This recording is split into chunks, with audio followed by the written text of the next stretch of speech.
When I first came back to the farm, I was all keen to have everything fenced off and looking beautiful, and my father sort of sat back and probably had a bit of a chuckle because, you know, I spent way too much money on stuff and it's just not sustainable to keep going.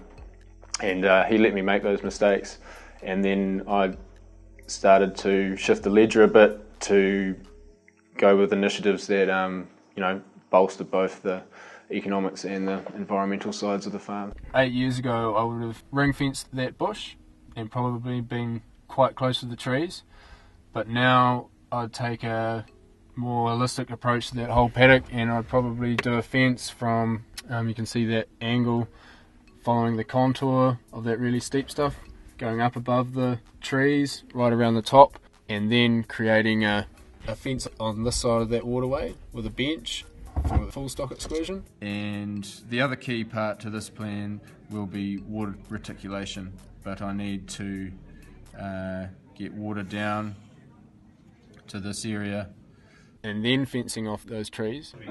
So I've instantly got two management units that I can manage with different classes of stock. This can handle my heavier cattle at times, and or maybe even I'll have single ewes with single lambs and twins up above, at which point we will be basically excluding all stock from this native bush.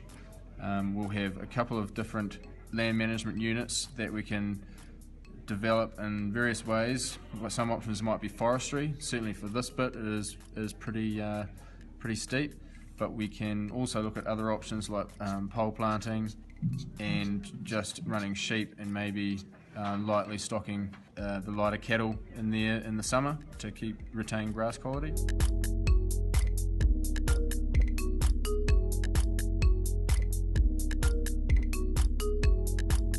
So they're relatively small native remnants, but they sort of act as kind of like stepping stones.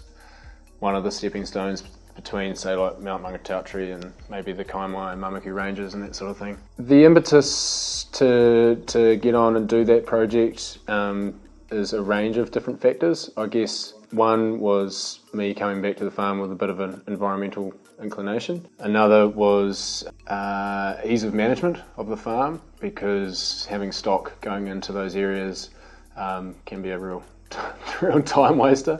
Stock, you know, getting stuck and that sort of thing, and just helping with the whole overall flow of the farm.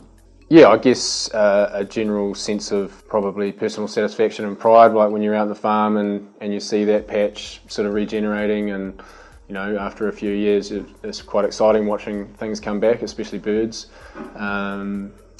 which is great, and the young seedlings coming through. People that have helped along with that, you know, firstly my contact with Ren was really helpful with Waikato Regional Council through him, obviously through QE2, but people that had done it before, like Bill Garland, like getting in touch with them, and other people on my farm discussion group, you know, raising the point when we're doing our farm tours with each other, and how should I do this and how should I do that, and we made a lot of mistakes as to where we put our fences, and that became apparent. At least a few people who have come around since have learnt from our mistakes. Yeah, so it's a learning process, but it's awesome to be able to talk to people who have done it.